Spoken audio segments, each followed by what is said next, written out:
Today on the official Marvel podcast, we hear from the cast of Marvel Studios' Fantastic Four First Steps, including Ebon Moss-Bachrach, Joseph Quinn, Vanessa Kirby, and Pedro Pascal. I don't know, I just knew that we were going to love each other, and we did. Our hope is for that to translate completely into the movie and to share that with the world, but it felt so special. Plus, we're joined by Marvel Comics assistant editor Kaitlyn Lindtvedt as she identifies the best places to start reading comics starring Yelena Belova. Yelena has to deal with the consequences of her actions, which is always great. We love it when we make our heroes do that. I'm Sade Spence. I'm Anthony Carboni. And this is the official Marvel podcast.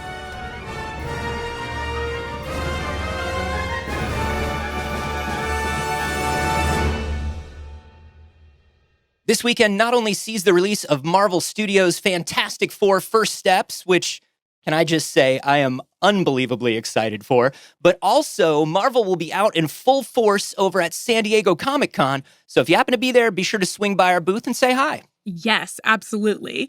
Plus, we'll also be celebrating the legacy of the Fantastic Four through two brand new immersive booths that will take you from the heart of the city to Yancey Street. And trust me, Anthony, I am just as hyped for Fantastic Four First Steps. I mean, the costumes, the sets, and I mean, the storyline. I just cannot wait. Yeah, plus Herbie's there, and Herbie is there. And he's real, and he's there.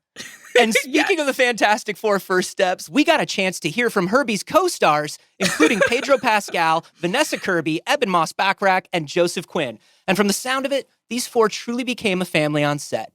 Here's Pedro. Stepping into it, I know that Ebon, Vanessa, and Joe are three of the best talents that are working today. Who knows if we were going to get along? I knew we were going to get along. I'd already done a movie with Joseph Quinn, and we loved each other. Ebon and I come from similar kind of trenches of casting offices and off-Broadway and off-Broadway theater community from New York City. And Vanessa, I've just seen in anything she does, and I can't blink if she's on camera. She's so luminescent and fierce, and so, I don't know, I just knew that we were going to love each other, and we did. Our hope is for that to translate completely into the movie and to share that with the world, but it felt so special.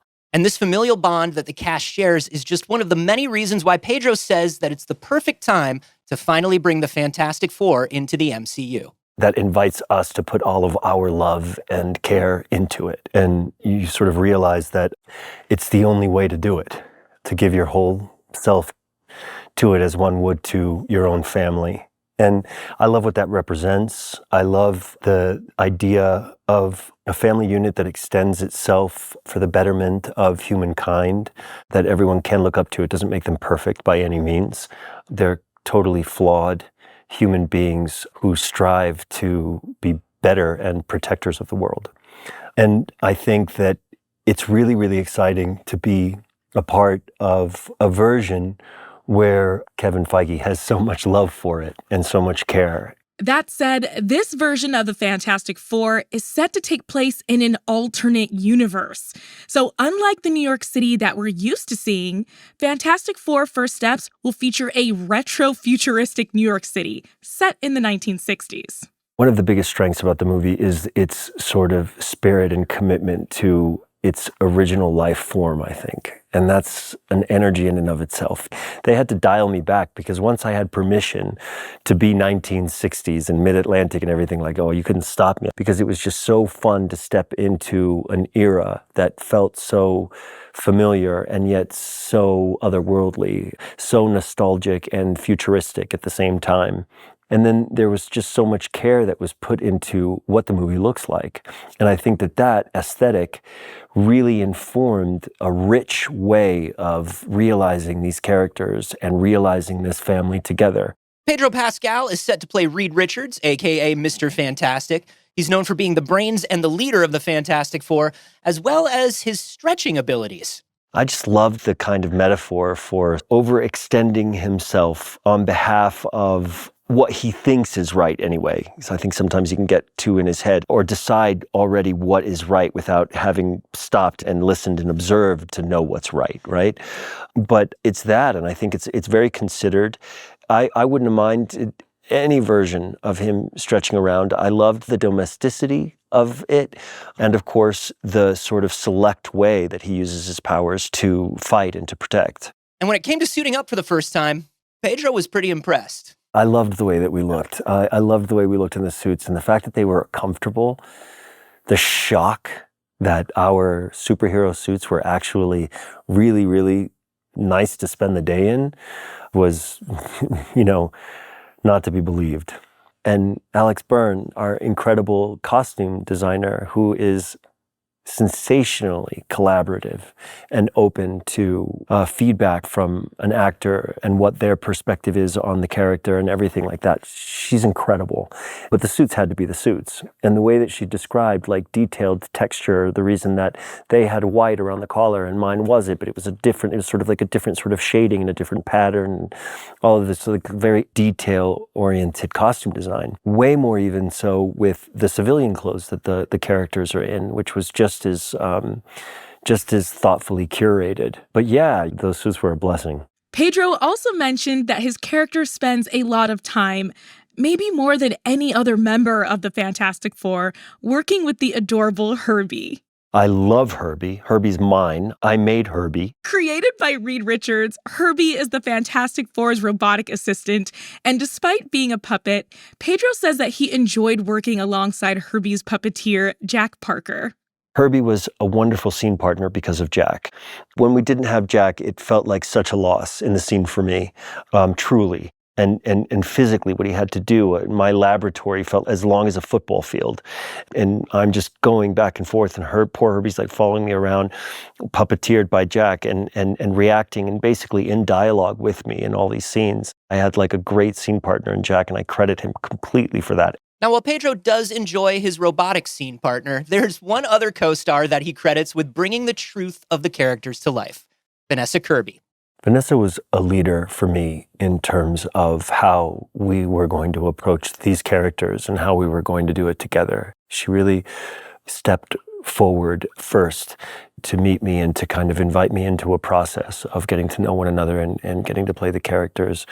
And let's just show up and do our best work. We really mind what was the potential between, these two characters as a couple, as a marriage, as future parents, and as changed people that knew each other in one way and had to go through a transformation together. All of the nuances, all of the intricacies of this very, very human relationship. I couldn't have done it with anybody else. She was my leader, really. And according to Vanessa Kirby, that approach and process of getting to know these characters was something that she took very seriously. In fact, she went directly to the source material. Here's Vanessa. I had a really fun time going back to the comics. I mean, impossible to read them all, but I tried to read the really key ones from all the different decades and how what was going on culturally at the time influenced how they were written and how women were written and how all the characters changed. It was awesome, and it was amazing and really special. And to be honest, it made, I think, all of us have a real emotional connection to them, because you realize there's just been so many people that have worked on this family and enjoyed the family, read the family, grown up with the family. I was moved to even think that in the 60s, where our movie is set, that these comics were coming out and they were, a real main form of entertainment for people at the time. It's just so awesome to join that kind of, tiny part of a huge canon of work. And so I had huge respect for the fans throughout history and now. Vanessa Kirby plays Sue Storm, aka the Invisible Woman. And according to Vanessa, there's much more to the heroine than her ability to turn invisible. You can't really think of Sue without thinking about the rest of the family. And yet I found her to be so singular and unique and interesting and complex. I learned so much from her, and she, in a team of guys, she's often, the one that says it how it is and is super direct. And I really admired that. And I was also sensitive to, the fact that she was a wife and mother. And I wanted that to be a really strong quality, rather than something that kept her at home domestically, or something that's traditionally seen as that kind of archetype.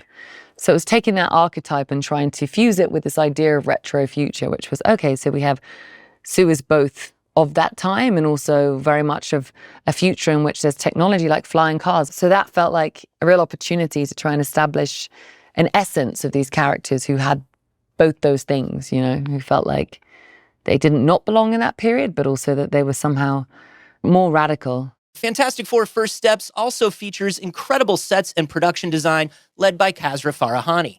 Here's Vanessa Kirby on her favorite set and how it helped inform her overall performance. The bedroom was my favorite set because it felt like this is where they are who they really are. Outside, the minute those doors open, they are the biggest celebrities in the world. And it felt like almost, we tried to imagine what it would have been like to be the Beatles at that time when they were blowing up, and how overwhelming it must have been that globally they were so loved when there wasn't fame like that on a global scale at that level. And watched a lot of their interviews from the time, and that was really inspiring. But the bedroom was where they were just Reed and Sue.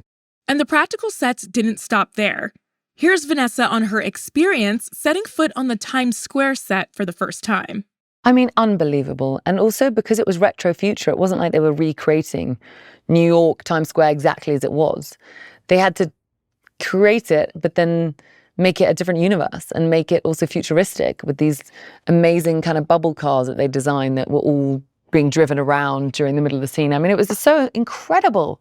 Those night shoots were amazing. We were so blown away. And it was such an imaginative space, you know, it wasn't something that anyone had ever seen. So it was a magical experience. And a lot of this movie felt like that, to be honest, because it was such a unique world. And yet it also felt awesome because it felt familiar from movies we'd seen. And yet it was its own thing. And I hope that that's the essence of what the whole movie is. Rounding out the other half of the Fantastic Four is Johnny Storm, a.k.a. the Human Torch, played by Joseph Quinn, and Ben Grimm, a.k.a. the Thing, played by Ebon Moss-Bachrach. Here's what Vanessa had to say about working with them. Yeah, it was such a wonderful journey to discover what each individual relationship was. And it was so important not just be generalized family. To be like, okay, this is my little brother. We live together. This is my husband's best friend that I've known forever. So he's almost like my best friend too. And there's something so beautiful about the fact that these four had been through something. They had this shared accident and they came back changed forever.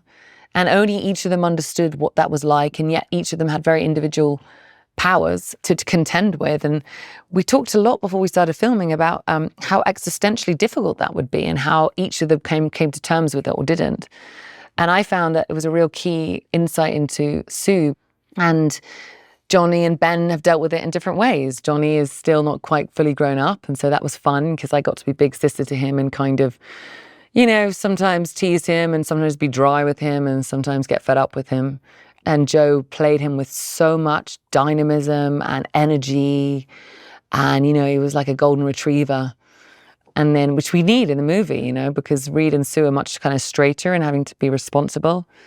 Ben is, as we know in the comics, was struggling with his change and his change being so physically different and how that would be a very lonely journey compared to the others. And Ebon played him with so much soul and gentleness when he's so big. And I loved watching him transform. And they're like brothers to me. I mean, we text every single day. To achieve that transformation into the rocky powerhouse The Thing, Ebon Moss-Bachrach wore a motion capture suit. Here's Ebon himself on the suit. The suit I forgot I was wearing pretty quickly. There are these two cameras that's attached to a helmet. Those are a little harder to forget about. But I mean, listen, we're flying spaceships in the middle of space, battling a planet-sized villain. So it takes a lot of imagination, even without the suit. But I actually found it there was a lot of freedom in it. And I really, really grew to very quickly, really love working that way. And I really think the technology, motion capture, and the ability of all these incredible animators that we're working with, it's nice to be sort of just one part of a team, community, whatever, that all make this character. I think that's pretty exciting and unique for me. Part of the motion capture process took a lot of work and discovery for Ebon. The Thing and me, Ebon, are the same height, so that actually was really helpful in terms of eye line for everyone. Say if my character was 7 feet tall, I would have had to be on some kind of lift so that everyone was looking in the right place. That went away, and that was a huge help. But the guy is much wider than I am. So there's a period where I wear these shoulders, and also his feet are really massive. And so I would have to sort of practice, okay, these are stairs. I need to actually turn I have to turn my feet sideways to get up them. Okay, this door frame is actually a little bit narrow. I have to turn sideways. And so there was a learning curve there, but it happened pretty quickly. And then we would just kind of play around. I played around with a lot of weights just to give, to help me with like a heaviness. He weighs a couple 1,000 pounds. I would put a lot of weight on my ankles. That would sort of ground me, give me a certain heaviness. But he doesn't plod around too much. He's very nimble. Another big thing was hands. The thing has very, very big hands. Each of his fingers are probably like at least 2 of mine. And so that was sort of fun to play with. How can he interact with little knobs, flying the spaceship? But that just gives you room for character. Say, okay, like these are too tiny. Maybe Reed would have to have made certain things that would fit over. And so you get out of that sort of obstacle, you have opportunities to reveal things about Reed and Ben's relationship, the way Reed can care for his friend, Reed's own feeling of responsibility for this thing that he's put his friend through. I don't know. You just find these little things that help tell the story. Speaking of flying, The Thing is also a pilot. Part of that included getting to pilot the Fantastic Four's ship, the Excelsior. Here's what Ebon had to say about the ship and shooting those space scenes. Yeah, and the Excelsior had a kind of Kubrick-esque sort of austereness to it, which was just really, really beautiful. I think the stuff in space, I really am excited to see that, all that weightless stuff. There's scenes that we shot that, are like cinema at its most transportive. And yeah, I'm very excited to see this baby pass over the Earth in the distance. And because the film takes place in a retro-futuristic 1960s, Ben Grimm can also be seen flying the Fantasticar. No, you know what it reminded me of? I don't know if you ever went to these like carnivals when you were a kid, but they were retro-futuristic kind of spaceship cars that would go up and then go down. And it really felt a lot like that. And sometimes we'd actually kind of do that same sort of technology on an arm and it would kind of take off. I never really get to let it out too much and go, but I think that thing rips pretty hard. Johnny Storm and Ben Grimm share an on-screen sibling rivalry of sorts. And for Ebon and his co-star Joseph Quinn, that playfulness has bled into their real-world relationship. Here's Joseph. I don't think chemistry is something that you can force. You can cultivate it to an extent, but I think it's very dependent on, the different ingredients that you have in that particular broth, And I think we were very lucky in the fact that this was no surprise to me. It was just great fun spending time with these guys. And I think that as actors, if you're waking up and you're enjoying spending time with those people, it's going to inform the work, isn't it? So we were very lucky. Ebon, very silly, funny man. And Ben and Johnny are kind of constantly trying to rile each other up, make each other laugh. Ebon and I tend to do that in our personal lives as well. Family is something that's a sacrosanct word, isn't it? And what's wonderful about this job is I have another one. It wasn't just about getting the character dynamics right for Joseph. It was also important for him that the exploration-driven side of the Fantastic Four was also featured in the movie.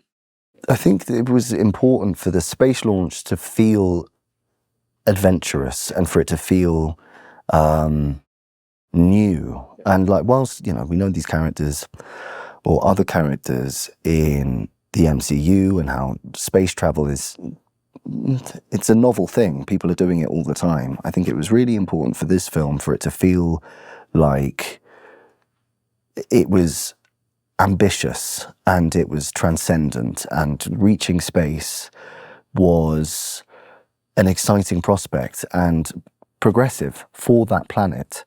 And so I think that rooting all of that in the practical side of the filmmaking, in the set designs, you feel that the tension and the drama.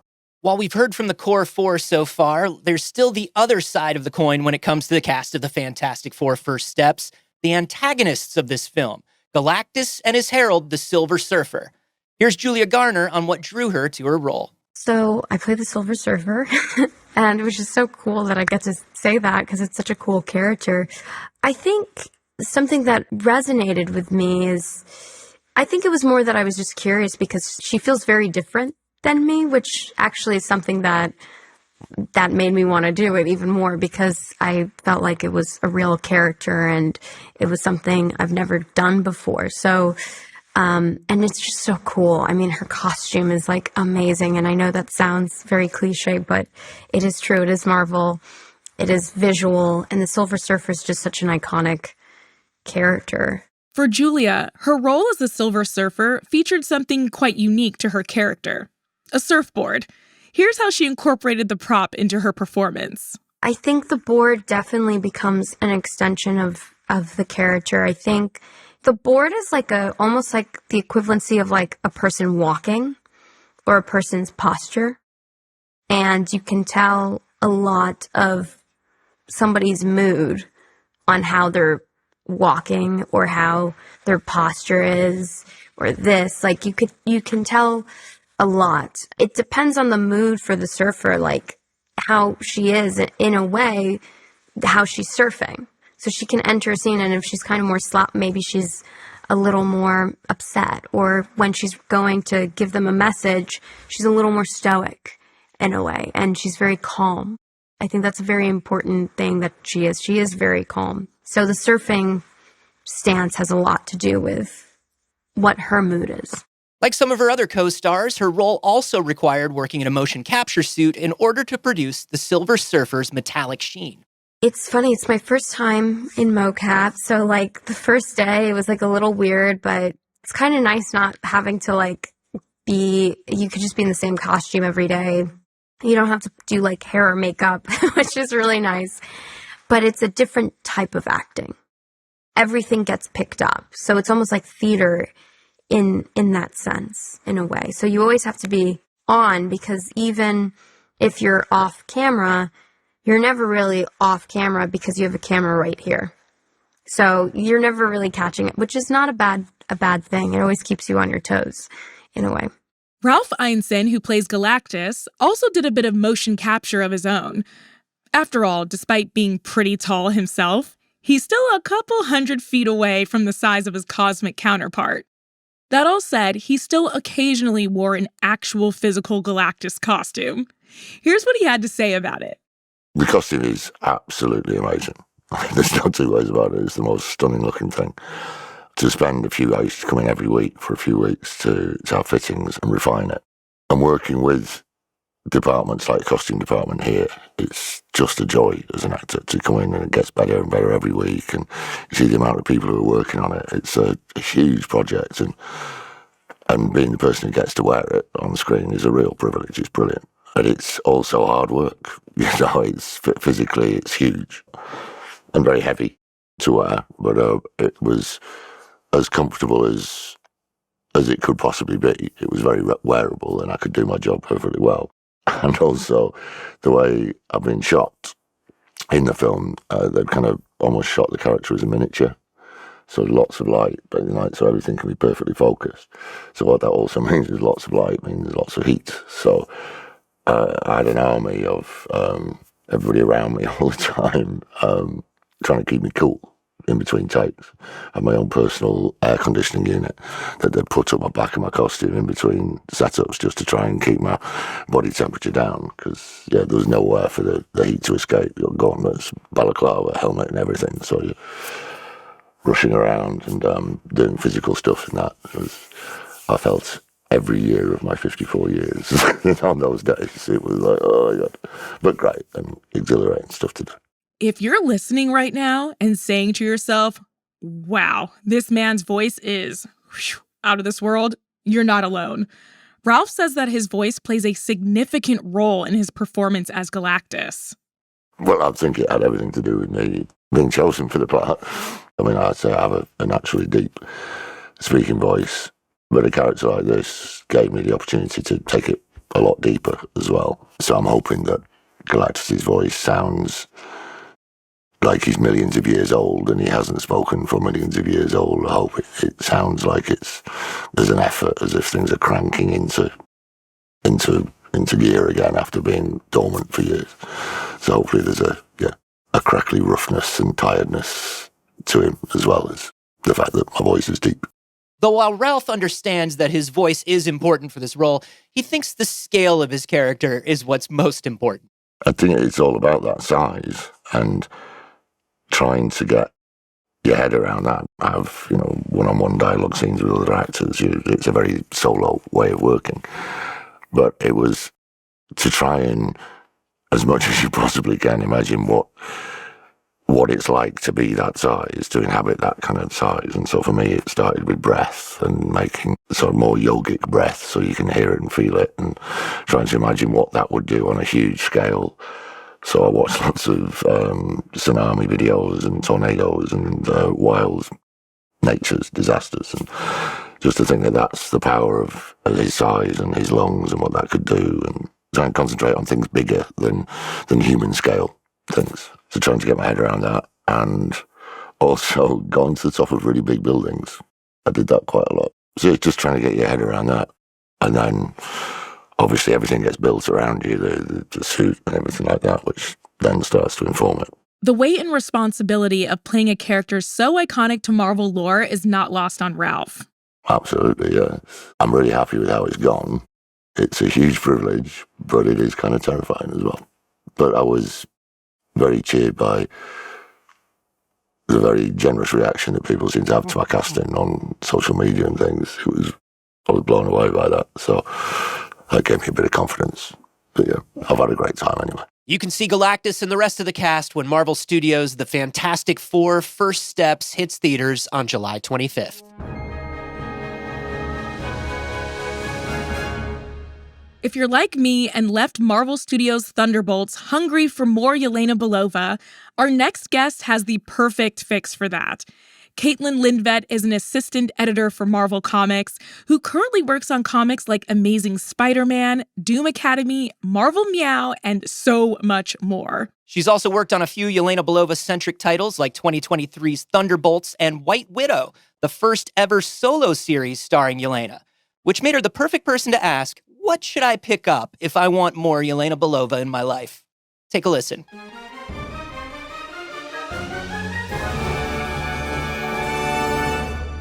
All right, we are about to talk some Yelena Belova. I am joined now by a very special guest. Kaitlyn, for anybody who is not aware of who you are and what you do over at Marvel, can you let us know? Hi, I'm Kaitlyn. I am an assistant editor over on the comics side of all the things Marvel does. Originally in the Avengers office, and now these days I'm over in the Spider office with all things Spider. It's great. So you're a great person to have here as we try to find these sort of 5 moments for people to read, to jump into if they want to get familiar with the character. I want to start off and get this one out of the way. This is Yelena's first appearance. It's Inhumans 1998, number 5.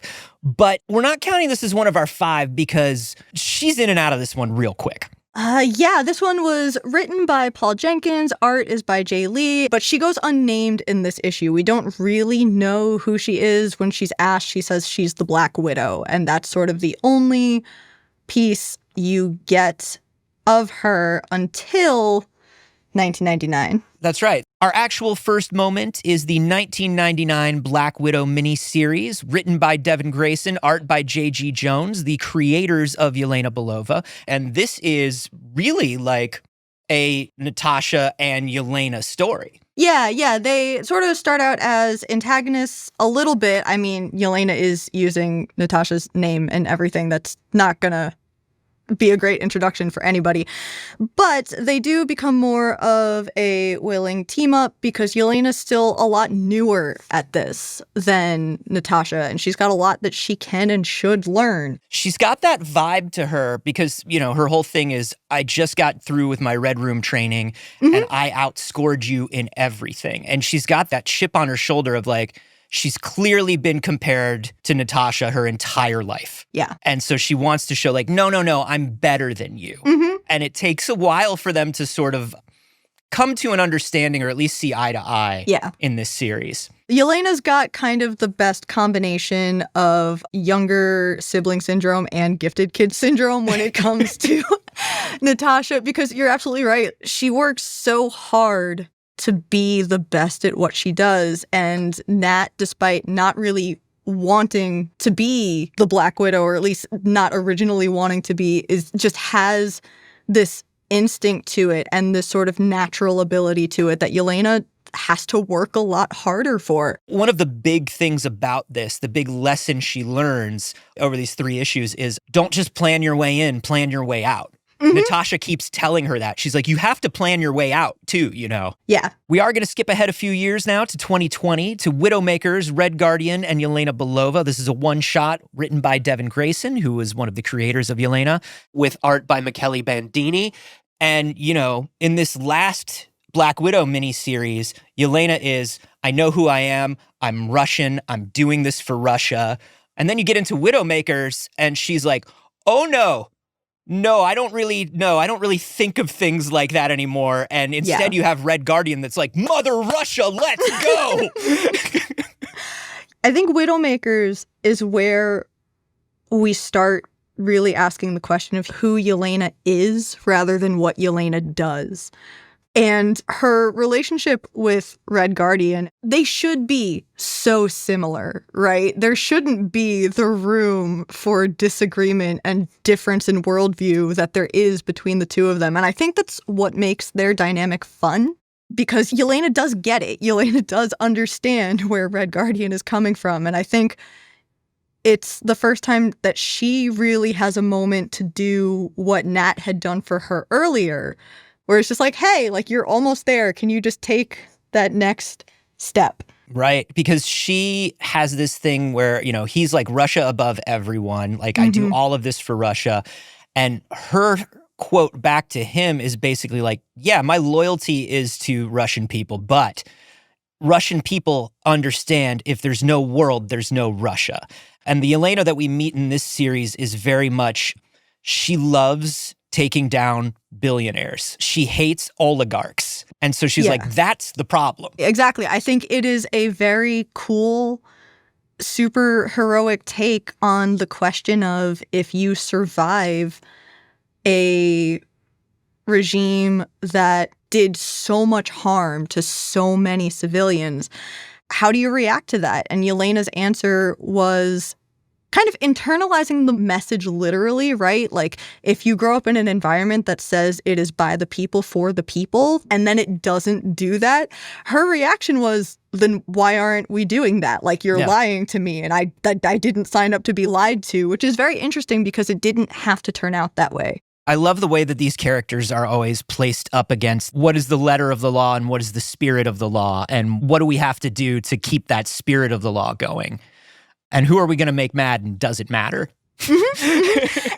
And in this story, Yelena very much going, it doesn't matter who I make mad. I am for the people. You are not for the people. This is very black and white to me, and this is how we're going to do it. Yeah. Our next pick is Winter Guard from 2021, written by Ryan Cady with art by Yan Bazaldua. So the Avengers are at war with the Winter Guard here, and this basically makes Yelena have to choose a side. Yes. This is where she has that moment of letter versus spirit, like we were talking about, allegiances versus friendships. Like, what am I going to do here? And she manages to synthesize this, again, in her very last minute, oh no, I've forgotten to plan my exit strategy, and now I'm going to panic my way through the answer.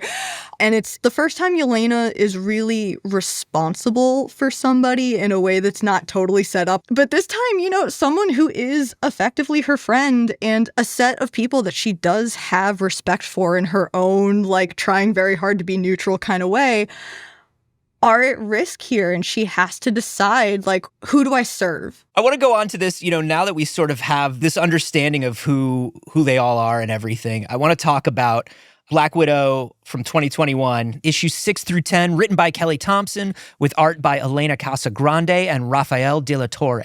And this is just, Yelena comes in to sort of save Natasha from a really wild situation. An absolutely bonkers, weird situation. And Yelena is just there unreservedly to help Nat. And it's a real tough love situation. What I remember most about this run was seeing on the page without a shadow of a doubt that Yelena truly cares about Natasha in a way that she would deny to anyone who asked her. But Yelena knows that all Nat ever wanted was to be normal, and that this is cruel in a way that, we're cruel to our heroes all the time, but this is atrociously cruel. And yeah, Yelena's love is tough because, one, it's the only way she knows how, but two, because it has to be. Because Nat has to be able to handle both. Two great moments that really show that off to me is there's one where Yelena first comes in suited up and like gets them out of the house, and she just goes, "Well, you would have done it for me." Yeah. And Nat goes, "Yeah," and she goes, "Okay, that's enough mushy stuff."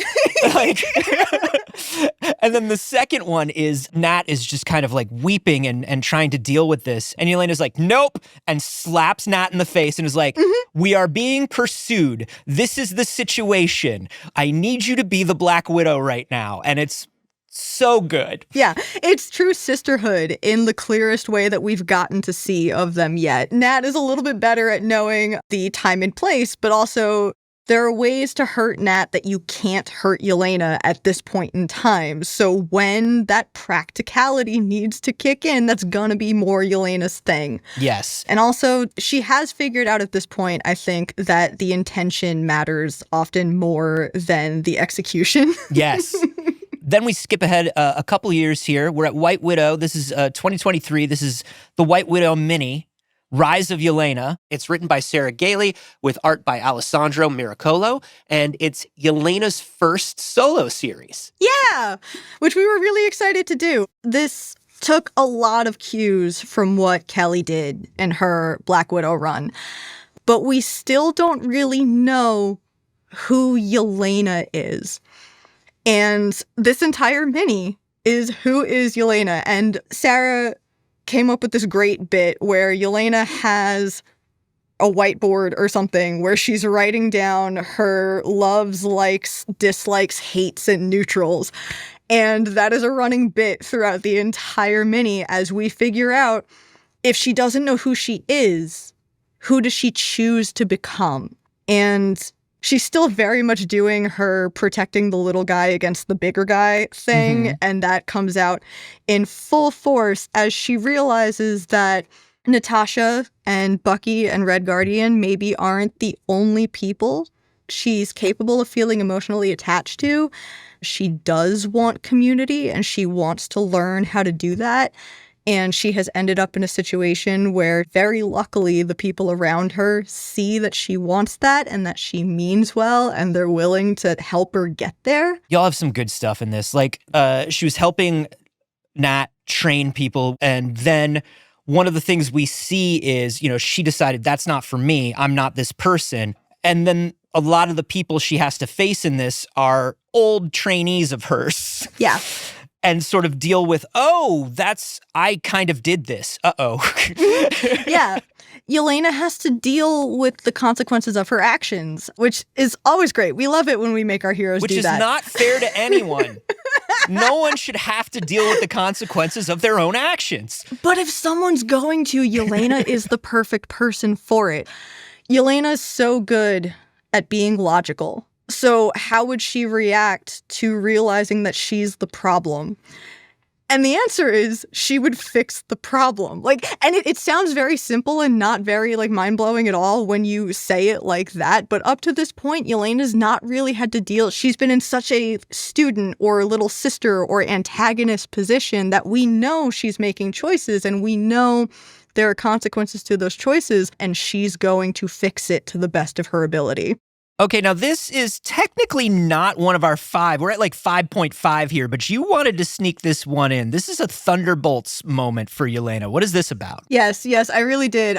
This is the Thunderbolts mini from 2024. It's issue 2. It's Colin Kelly, Jackson Lansing, and Geraldo Borges doing Yelena and Natasha and the Contessa and Bucky going after the Kingpin, doing a thing. And so it was kind of fun to get to jump straight from, this whole mini that we did with Sarah and Alessandro, where Yelena's taking a moment to breathe and kind of self-actualize, and then throw her into a situation where, while she was doing all of that, all of her friends were getting their lives exploded by things. And so she comes into She's this just the one friend that goes to therapy over the summer, and then everybody goes back to school, and it's just like, wow, what have you guys been up to? Yes, exactly. And we handed that context to Jackson and Colin and went, have fun. And if I remember correctly, they were like, how like quippy and sassy can we make Yelena in this? And we were like, yes. So, a self-actualized, at least to the degree that she can be at this point in her like maturation journey, a self-actualized Yelena is incredibly sassy. It's amazing. Well, thanks for being here, Kaitlyn. Thank you. Many know Storm as an assertive, resilient, and fearless member of the X-Men. So it might be shocking to hear that she also suffers from extremely debilitating claustrophobia, a fear that stems from her childhood when she was buried under the debris of a plane crash that also killed her parents. So when Storm finds herself in a similar situation in 2018's Black Panther number 172, you can probably guess her reaction. Written by Ta-Nehisi Coates, the story takes place during an attack on Wakanda by the ancient mystical entity known as the Adversary. Knowing that Storm had previously defeated the Adversary, T'Challa reaches out to recruit her help. However, when the Adversary recognizes Storm, he immediately tries to take her off the board. Using his mystic abilities, the Adversary manages to collapse a nearby rock formation onto Storm, leaving her buried and incapacitated under a mountain of rubble. With Storm paralyzed in fear, it's up to Shuri and the Black Panther to continue the fight. And while the two manage to hold him off, they quickly realize they're no match for the demon. They need the power of a goddess. That's when T'Challa delivers the following pep talk to help Storm overcome her greatest fear to defeat the Adversary once and for all. I am the King of Wakanda. I am the nation incarnate. And on behalf of that nation, I say, let the faith of all Wakanda power you. That faith is more than any mutation. It is a gift of Godhead passed down from your ancestors. Claim the gift. Let this be the hour when gods again stalk the land. The hour of the storm.